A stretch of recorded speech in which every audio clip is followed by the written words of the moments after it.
Ever so often, I give good advice, and I think that I'm onto one of those magical moments right now, but it's in the form of a story, so you kind of have to bear with me. It starts a few years ago. I met this guy who faced rejection after rejection after rejection, but never lost confidence. I even rejected him when I first met him, but we ended up becoming really close friends after.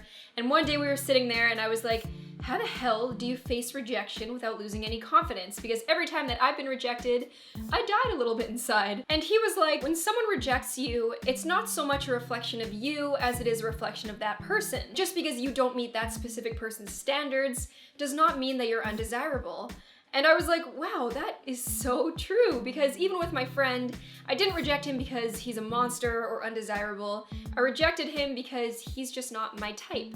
And I think that most people have a preference, most people have something that they prefer, even though they don't like to admit it.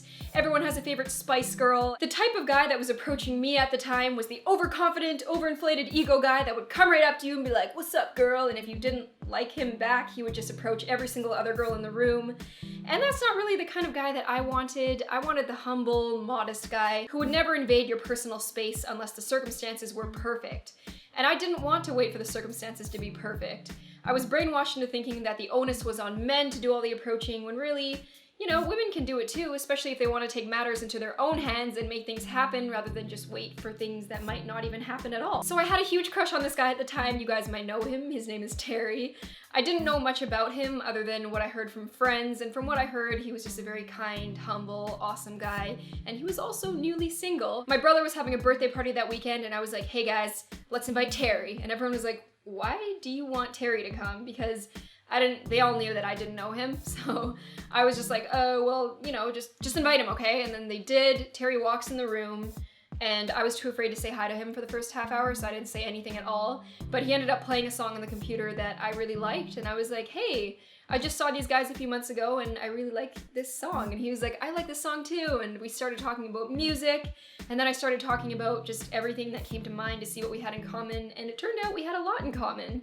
And throughout the night, I just started inching closer and closer to him to make it pretty obvious that I was very, very into him. And of course, I was afraid of rejection, but I really wanted him to know what I wanted. So if the feelings were mutual, we could go onwards, and if they weren't mutual, I could have more time to just soothe my broken heart and move on to other people. I think it was good that I was very pushy and aggressive about it. We ended up smooching.